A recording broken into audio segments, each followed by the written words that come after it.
بسم الله الرحمن الرحيم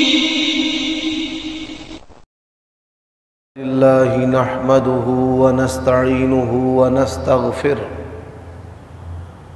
ونعوذ بالله من شرور أنفسنا ومن سيئات أعمالنا من يهده الله فلا مضل له ومن يضلل فلا هادي له وأشهد أن لا إله إلا الله وحده لا شريك له وأشهد أن محمدًا عبده ورسوله أما بعد فإن خير الحديث كتاب الله وخير الهدي هدي محمد صلى الله عليه وآله وسلم وشر الأمور محدثاتها وكل محدثة بدعة وكل بدعة ضلالة وكل ضلالة في النار اللهم صل وسلم على نبينا محمد وبارك وسلم وصل عليه أعوذ بالله من الشيطان الرجيم من حمزه ونفخه ونفثه يا أيها النبي إنا أرسلناك شاهدا ومبشرا ونذيرا وداعيا إلى الله بإذنه وسراجا منيرا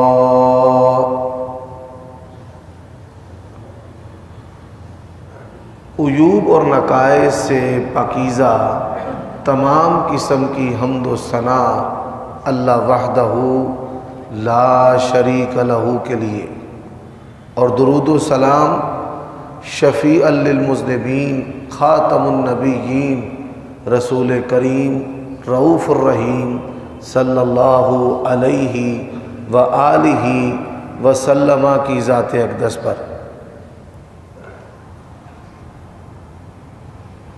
سامعین محترم، گزشتہ خطبات سے آپ سیرت النبی صلی اللہ علیہ وآلہ وسلم کے مختلف پہلو سماعت فرما رہے ہیں۔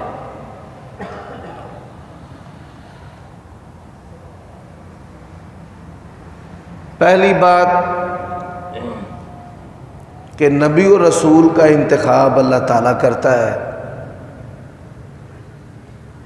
یہ کوئی مصنوعی اور بناوٹی لیڈرشپ نہیں ہے،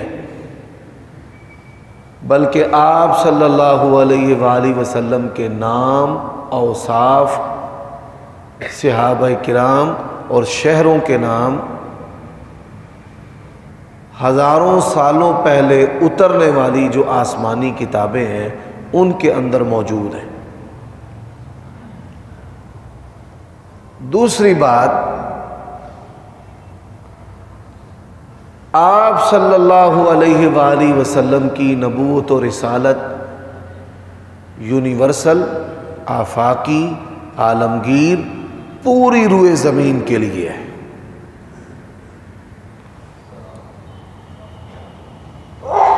آج کے خطبہ جمعہ میں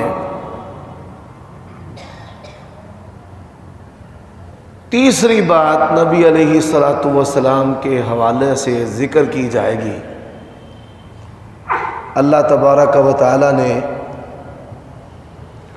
قرآن مجید کے اندر ایک سورت میں ارشاد فرمایا ہے، الفاظ بڑے مختصر ہیں لیکن معنی جو ہے وہ انتہائی گہرا ہے۔ فرمایا أَلَمْ نَشْرَحْ لَكَ صَدْرَكَ وَوَضَعْنَا عَنْكَ وِزْرَكَ الَّذِي أَنْقَضَ ظَهْرَكَ وَرَفَعْنَا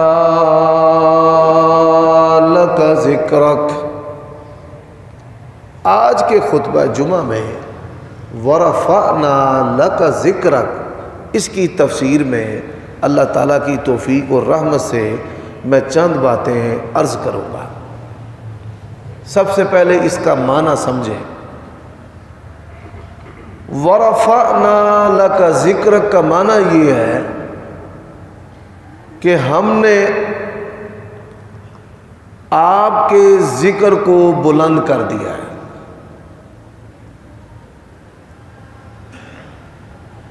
اذا ذکرت ذکرت معی، جب میرا ذکر ہوگا یعنی اللہ تبارک و تعالیٰ کا، تو اس کے ساتھ نبی علیہ الصلوۃ والسلام کا بھی ذکر ہوگا۔ دوسرا معنی کہ جہاں تک اللہ تبارک و تعالیٰ کی ربوبیت ہے وہاں کائنات کی ہر جگہ پر نبی علیہ الصلوۃ والسلام کی ختم نبوت ہے۔ آپ کے بعد نہ کوئی نبی پیدا ہو سکتا ہے اور نہ ہی کسی کو نبوت اور رسالت مل سکتی ہے۔ اور آپ یہ سن کر حیران ہوں گے، پوری روئے زمین پر سب سے زیادہ اللہ تبارک و تعالیٰ کی توحید اور نبی علیہ الصلوۃ والسلام کی رسالت، آپ کے نام اور اوصاف کا ہر وقت تذکرہ ہوتا رہتا ہے، ہر وقت۔ اذان کی صورت میں جب ہم کہتے ہیں اشہد ان لا الہ الا اللہ، تو ساتھ کیا کہتے ہیں؟ اشہد ان محمد رسول اللہ۔ جب ہم نماز پڑھتے ہیں تو کہتے ہیں التحیات للہ والصلوات والطیبات، اے اللہ زبانی بدنی مالی عبادات تیرے لیے ہیں، تو وہاں ہم کہتے ہیں اللہم صلی علی محمد وعلی آل محمد۔ ایسا خوبصورت دین ہے، اللہ تبارک و تعالیٰ کی وحی اور حکم ہے، اور طریقہ جو ہے وہ نبی علیہ الصلوۃ والسلام والا ہے۔ عبادت اللہ کی ہے، طرز طریقہ جو ہے وہ رسول اللہ صلی اللہ علیہ وآلہ وسلم کا ہے۔ اور آپ یہ سن کر حیران ہوں گے کہ اللہ تبارک و تعالیٰ نے نبی علیہ الصلوۃ والسلام کو اتنا بلند مرتبہ عطا کیا ہے، اتنا بلند مقام و مرتبہ کسی اور نبی کے نصیبے میں نہیں آیا۔ میں قرآن مجید سے اس کی دو مثالیں پیش کرتا ہوں۔ مثال پیش کرنے سے پہلے مثال کی جو غرض و غایت ہے وہ بیان کیے دیتا ہوں۔ اللہ تعالیٰ اپنے نبیوں کے نام لے کر ان کا ذکر کرتا ہے۔ قرآن مجید میں حضرت آدم کا، نوح کا، ابراہیم کا، موسیٰ، عیسیٰ، سلیمان، داؤد، زکریا، یحییٰ علیہم الصلاۃ والسلام ان کا نام ہے۔ آپ کا ذکر اللہ نے ایسا بلند کیا ہے کہ جب نبی علیہ الصلوۃ والسلام کا تذکرہ ان کے ناموں میں ہوتا ہے تو اللہ تعالیٰ اپنے نبی کا نام ذکر نہیں کرتا۔ پہلی آیت کریمہ شرع لکم من الدین ما وصى به نوح علیہ السلام والذی اوحینا الیک، نبی علیہ السلام، اوحینا الیک، نبی علیہ السلام کا نام نے لیا۔ وما وصینا به موسیٰ وعیسیٰ ان اقیموا الدین ولا تتفرقوا فیہ، نوح علیہ السلام، ابراہیم علیہ السلام، موسیٰ علیہ السلام، عیسیٰ علیہ السلام، نبی علیہ السلام، 5 نبیوں کا تذکرہ اللہ تعالیٰ نے اس آیت کریمہ میں کیا ہے۔ 4 کا نام لیا ہے لیکن نبی علیہ السلام کا نام نہیں لیا۔ یہ ہے وَرَفَعْنَا لَكَ ذِكْرَكَ۔ دوسری آیت کریمہ فرمایا اِنَّ أَوْلَى النَّاسِ بِإِبْرَاهِيمَ لَلَّذِينَ اتَّبَعُوهُ وَهَذَا النَّبِيَّ وَالَّذِينَ آمَنُوا وَاللَّهُ وَلِيُّ الْمُؤْمِنِينَ۔ اس آیت کریمہ میں اللہ تعالیٰ نے ہمارے پیارے نبی اور ابراہیم علیہ کا ذکر کیا ہے، حضرت ابراہیم کا نام لیا ہے، وَهَذَا النَّبِيِّ کا ہے۔ اب جو فصاحت و بلاغت ہے اس کا تقاضا تو یہ ہے کہ نبی علیہ السلام کا نام ذکر کیا جائے، کیونکہ حاض النبی کے الفاظ اور حروف زیادہ ہیں اور لفظ محمد صلی اللہ علیہ وآلہ وسلم کے حروف اس کی نسبت کم ہے، لیکن اللہ تبارک و تعالیٰ نے آپ کا مقام ایسا بلند کیا کہ اور نبیوں کے پورے قرآن مجید میں اور نبیوں کے ساتھ جہاں بھی نبی علیہ السلام کا ذکر ہے اللہ تبارک و تعالیٰ نے اور نبیوں کا نام لیا ہے، وہاں پر نبی علیہ السلام کا نام نہیں لیا، آپ کے اوصاف کا ذکر کیا ہے پورے قرآن مجید میں۔ ایک مثال بھی اس کی ایسی نہیں ملتی کہ اللہ تعالیٰ نے نبی علیہ السلام کا تذکرہ اور نبیوں کے ساتھ کیا ہو اور نبی علیہ السلام کا نام لیا ہو، پورے قرآن مجید میں اس کی مثال نہیں۔ جہاں بھی نبی علیہ السلام کا تذکرہ آئے تو وہاں پر اور نبیوں کا نام تو آئے گا لیکن نبی علیہ السلام کا نام نہیں آئے گا۔ اب اس حوالے سے میں صحیح بخاری کی ایک حدیث جو ہے وہ آپ کو سنانا چاہتا ہوں۔ نبی علیہ السلام کا ذکر جو ہے وہ اللہ تعالیٰ نے کیسے بلند کیا ہے۔ یہ خطبہ جمعہ کی مجلس ہے اور یہاں پر سننے والے اور میں سنانے والا اللہ تعالیٰ کی توفیق سے 100% مسلمان ہیں۔ ہمارے اندر کوئی کافر، کوئی کتابی، کوئی یہودی، کوئی عیسائی، کوئی ہندو موجود نہیں ہے۔ نبی علیہ السلام کا ذکر اللہ نے کیسے بلند کیا ہے؟ 3 جنگیں ہوئی، بدر، احد اور خندق، جسے غزوہ احزاب کہا جاتا ہے۔ رسول اللہ صلی اللہ علیہ وسلم کی وفات سے 5 سال پہلے یہ جنگ ہوئی ہے۔ غزوہ احزاب تمام قوتیں برسرے پیکار ہو کر نبی علیہ السلام کے مقابلہ میں میدان میں اتر پڑی۔ منافقین وہ بھی شامل تھے، مدینہ کے اندر جو رہنے والے یہودی ہیں وہ بھی شامل تھے۔ اس لیے اللہ تبارک و تعالیٰ نے اسے غزوہ احزاب کے نام سے موسوم کیا ہے، اور قرآن مجید میں سورۃ احزاب بھی اسی تناظر میں نازل ہوئی ہے۔ رسول اللہ صلی اللہ علیہ وآلہ وسلم نے اس جنگ کے بعد ارشاد فرمایا، آج کے بعد ہم اپنے دشمن پر حملہ کریں گے، ان کے اندر اتنی جرأت نہیں کہ وہ ہمارے اوپر حملہ کر سکے۔ رسول اللہ صلی اللہ علیہ وآلہ وسلم نے دنیا کی 2 بڑی طاقتوں کو خط لکھے۔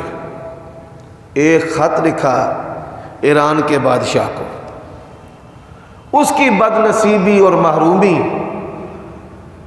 جب نبی علیہ السلام کا خط اسے پہنچا تو اس نے آپ صلی اللہ علیہ وآلہ وسلم کو گرفتار کرنے کے لیے اپنے سپاہی بھیجے، جاؤ اس کی اتنی جرأت، ہمیں اپنی اتباع اور اطاعت کرنے کا کہے، پکڑ لاؤ۔ اور غصے میں نبی علیہ السلام کا جو خط مبارک تھا اسے پھاڑ دیا۔ جب وہ بندے نبی علیہ السلام کے پاس آئے کہ ہم آپ کو گرفتار کرنے آئے ہیں، فرمایا تمہارے بادشاہ نے میرا خط پھاڑا ہے، اللہ نے تمہارے بادشاہ کا پیٹ پھاڑ دیا ہے، قتل ہو گیا۔ آپ نے دوسرا خط لکھا روم کے بادشاہ کو، ملک شام، عراق، ترکی، اٹلی، یہ نبی علیہ السلام کے دور میں روم کی سلطنت تھی، اور ان کی لڑائی ہوئی تھی ایران کے ساتھ، اور انہوں نے، روم نے ایران کو شکست دی۔ دنیا کی سپر پاور تھی روم۔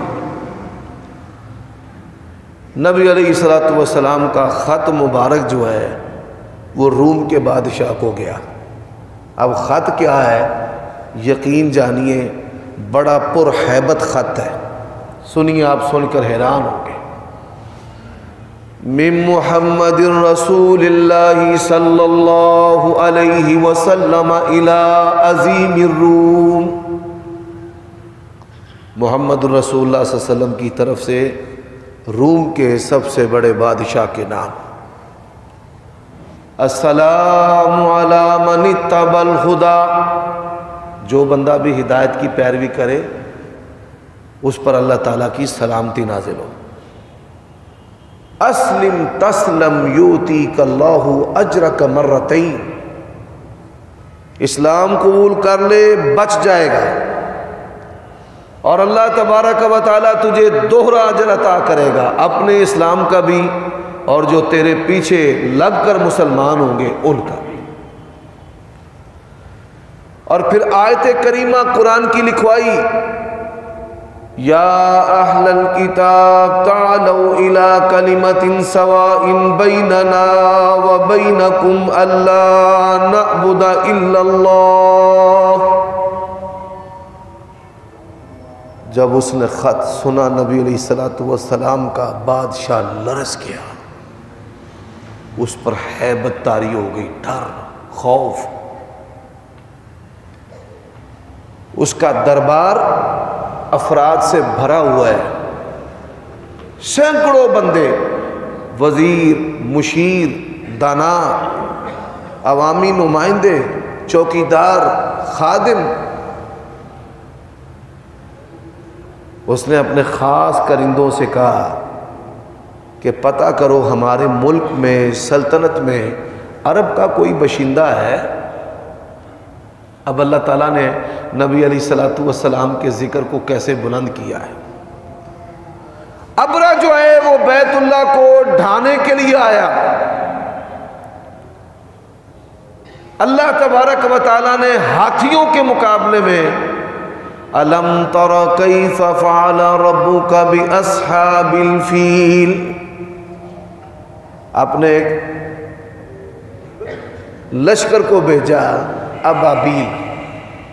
ابابیلوں کا لشکر جو ہے انہوں نے آسمان سے پتھر گرا گرا کر ابرا کے لشکر کو تہس نہس کر کے رکھ دیا۔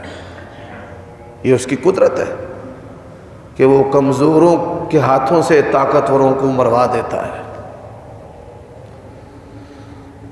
اللہ تبارک و تعالیٰ کی شان، نبی علیہ الصلوۃ والسلام کے دو سخت ترین دشمن تھے، ایک ابو جہل، ابو جہل کا نام تھا عمر بن ہشام، اور دوسرا ابو سفیان رضی اللہ تعالی عنہ۔ اب یہ جو دونوں دشمن ہیں ان میں فرق ہے۔ ابو جہل جو ہے وہ بدطینت، خصلت، خبیث طبیعت کا آدمی تھا، نبی علیہ الصلوۃ والسلام کو ایذا دینے کے لیے آپ کی اولاد کو تکلیفیں دیتا تھا، بیٹیوں کو گندے اور ننگے الزام اور گالیاں۔ ابو سفیان وہ بھی دشمن تھا لیکن نبی علیہ الصلوۃ والسلام کا شاتم اور گستاخ، خبیث طبیعت کا نہیں تھا۔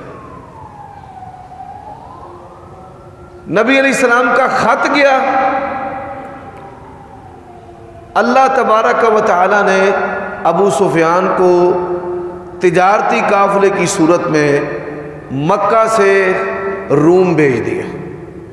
مدینہ سے خط گیا ہے، مکہ سے نبی علیہ السلام کا سخت ترین دشمن۔ کرندوں نے کافروں کے اس تجارتی قافلے کو پکڑا، بادشاہ کے سامنے لا کر کھڑا کر دیا، جی یہ عرب کے باشندے ہیں۔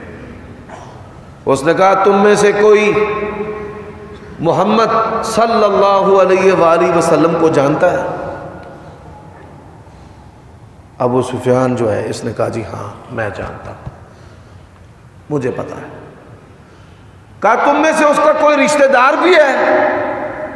جی ہاں میں رشتہ دار بھی ہوں۔ یہ نبی علیہ الصلوۃ والسلام کے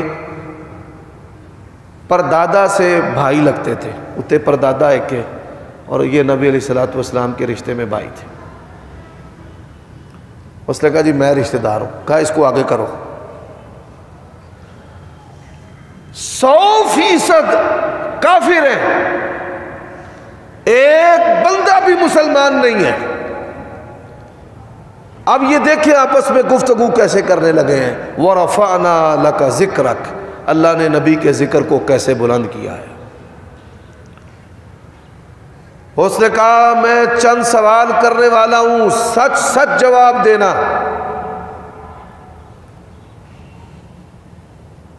ابو سفیان کہتے ہیں لولا الحیاء لکذبت، اگر میں بے حیا ہوتا تب جھوٹ بولتا۔ سخت ترین دشمن ہونے کے باوجود بھی اس نے نبی علیہ الصلوۃ والسلام پر کوئی جھوٹ نہیں بولا۔ بادشاہ نے 10 سوال کیے۔ کتنے سوال؟ 10 موتی پرو دیے۔ سوال کرنے والے نے بھی سوالات کرنے پر کمال کر دیا، اور جواب دینے والے نے بھی جوابات میں کمال کر دیا۔ اس نے پہلا سوال کیا کیف فیکم نسبہ، ہم سننے والے سارے مسلمان ہیں، وہ آپس میں سننے سنانے والے سارے کافر۔ قال هو فینا ذو نسب، بادشاہ نے پہلا سوال کیا محمد صلی اللہ علیہ وآلہ وسلم کا نسب کیسا ہے؟ ابو سفیان کیا جواب دیتے ہیں؟ ہوا فینا ذو نسب، کائنات جب سے بنی ہے نبی علیہ الصلوۃ والسلام کے آباء و اجداد سب کے سب بھی سردار۔ کہا ہوا فینا ذو نسب، ہم سب سے بڑھ کر اگر کسی کا نسب ہے تو وہ جناب محمد الرسول اللہ صلی اللہ علیہ وسلم۔ اس نے کہا ٹھیک ہے، پہلے تو نسب کے بارے میں سوال ہو گیا۔ اس نے دوسرا سوال کیا یہ بتاؤ خاندان میں کوئی اور نبی بھی ہے؟ باپ سیاستدان ہے تو بیٹا بھی ہے، باپ مولوی ہے تو بیٹا بھی ہے، کہ خاندان میں کوئی چاچا، کوئی بابا، کوئی دادا وہ نبی ہو تو یہ بھی دیکھا دیکھی جو ہے کہنا شروع ہو گیا کہ میں بھی نبی ہوں، میں بھی رسول ہوں۔ ابو سفیان نے کہا نہیں، یہ میاری لوگوں کا خاندان ہے۔ نبی علیہ الصلوۃ والسلام نے فرمایا میرے باپ اسماعیل علیہ الصلوۃ والسلام سے لے کر مجھ محمد الرسول اللہ تک پوری لڑی کے اندر کوئی اور نبی آیا ہی نہیں۔ حضرت ابراہیم علیہ الصلوۃ والسلام کے کئی بیٹے تھے، اللہ تعالیٰ نے 2 بیٹوں کو نبی بنایا ہے، ایک اسحاق علیہ الصلوۃ والسلام اور ایک اسماعیل علیہ الصلوۃ والسلام۔ حضرت عیسیٰ علیہ الصلوۃ والسلام تک جتنے بھی نبی آئے ہیں وہ سب کے سب اسحاق علیہ الصلوۃ والسلام کی لڑی سے آئے ہیں، اور اسماعیل علیہ الصلوۃ والسلام کی لڑی سے نبی علیہ الصلوۃ والسلام نبی رسول بنے ہیں، جو اللہ تعالیٰ کے آخری نبی اور آخری رسول ہیں۔ اس نے کہا ٹھیک ہے، میاری لوگوں کا خاندان ہے۔ تیسرا سوال کیا یہ بتاؤ کہ کرسی چاہتا ہے، کرسی، اقتدار؟ اجعل الآلہۃ الہا واحدا ان ھذا لشیء عجاب۔ کہنے لگے نہیں جی کرسی نہیں چاہتا، کرسی تو ہم پیش کر کر کے تھک چکے ہیں، کرسی نہیں چاہتا۔ آج میڈیا جو ہے یہ اتنی بڑی دجالی قوت ہے، جب چاہے اشیاء کی قلت پیدا کر دے اور جب چاہے اشیاء کو بے قدر کر دے، جب چاہے حکمرانوں کو، مقتدر قوتوں کو جو اپوزیشن ہے ان کو آپس میں لڑائے۔ ملک کے جو اصل مسائل ہیں، امن ہے، سکون ہے، خوراک ہے، اس کی طرف جو ہے وہ کسی کی طرف بھی کسی کی توجہ نہیں ہے۔ نبی علیہ الصلوۃ والسلام نے فرمایا کہ حکمران کتاب اللہ چھوڑ دیں گے تو وہ آپس میں لڑنا شروع کر دیں گے، اللہ ان کو آپس میں لڑائے گا۔ تو نبی علیہ الصلوۃ والسلام کرسی نہیں چاہتے۔ یہ کون کہہ رہا ہے؟ آپ کا سخت ترین دشمن کہہ رہا ہے۔ اس نے تیسرا سوال کیا، یہ بتا ماننے والے جاگیردار ہیں یا غریب غربا ہیں؟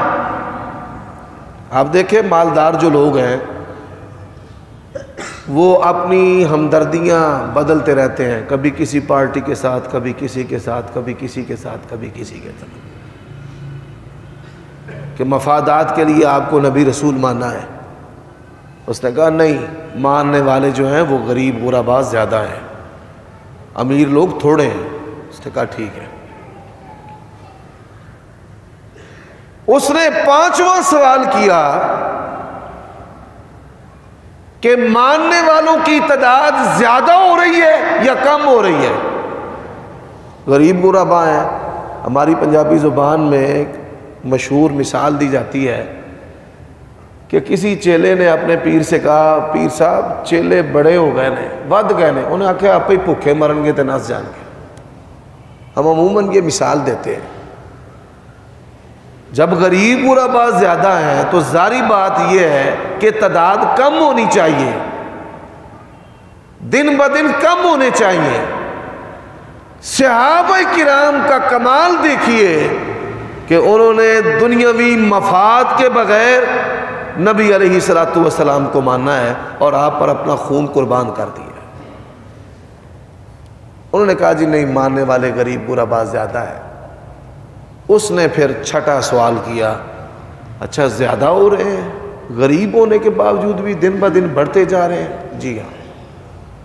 اس نے کہا اب یہ بتا کہ کبھی ناراض ہو کر کسی نے اس کے دین کو چھوڑا ہے؟ ابو سفیان کہتے ہیں لا، جان چھوڑ دیتا ہے لیکن دامن مصطفیٰ نہیں چھوڑتا۔ صحابہ کرام کہتے ہیں ہم نبی علیہ الصلوۃ والسلام کے ساتھ مصافحہ کرتے تھے، ہمارے ہاتھوں سے کستوری کی خوشبو آتی تھی۔ آپ کا ہاتھ ریشم سے زیادہ نرم تھا۔ وہ تو شیدائی اور فریفتہ تھے رسول اللہ صلی اللہ علیہ وسلم پر۔ اس نے کہا ٹھیک ہے۔ اس نے ساتواں سوال کیا، حل یکذب، یہ بتا کہ کبھی انہوں نے جھوٹ بولا ہے؟ یہ کوئی صحابی آپ کی سیرت نہیں بیان کر رہا، کوئی مسلمان نہیں ہے۔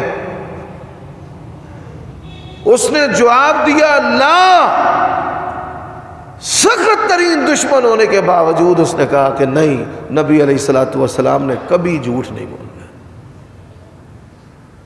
آپ جب پہلی دعوت دینے کے لیے صفا پہاڑی پر کھڑے ہوئے تھے تو نبی علیہ السلام نے پوچھا تھا کہ اگر میں کہوں کہ اس پہاڑی کی اوڑ سے تمہارے اوپر لشکر حملہ آور ہونے والا ہے تو کیا تم میری اس بات کو جھٹلاؤ گے؟ انہوں نے کہا نہیں، آپ جب بھی بات کرتے ہیں سچی بات کرتے ہیں۔ کہا حل یغدر، یہ بتا کہ کبھی آپ صلی اللہ علیہ وآلہ وسلم نے دھوکہ دیا ہو، کبھی دھوکہ دیا ہو؟ حضرات آج ہمارے معاشرے میں، ہمارے ارد گرد یہ جو گھروں میں لڑائیاں ہیں، نچاقیاں میاں بیوی کی، اس کا بنیادی سبب کیا ہے؟ دھوکہ، کہ رشتہ داریاں دھوکے کی بنیاد پر ہوتی ہیں اور رشتہ ہونے کے بعد حقیقت کھلتی ہے۔ آج ہمارے کاروباروں کا جو فساد ہے وہ کس بنیاد پر ہے؟ دھوکے پر، کہ دھوکے میں اس نے اپنی ساری رقم لوٹا دی ہے۔ آج ہمارے ملک کی جو بربادی ہے وہ کس پر ہے؟ وہ بھی دھوکے پر،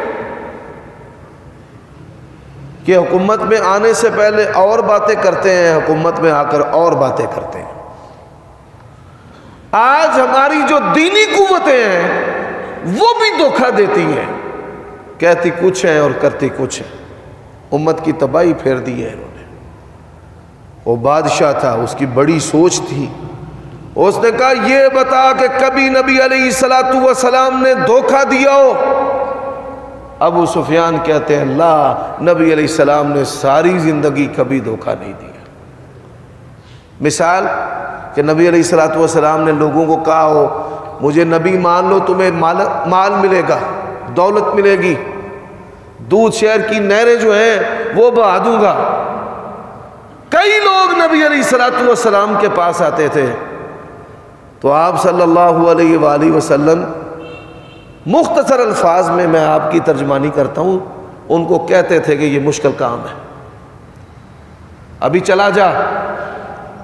وہ مسلمان ہونے کے لیے آیا، فرمایا چلا جا، بڑا مشکل کام ہے، مارے کھانا پڑتی ہیں، جان دینا پڑتی ہے۔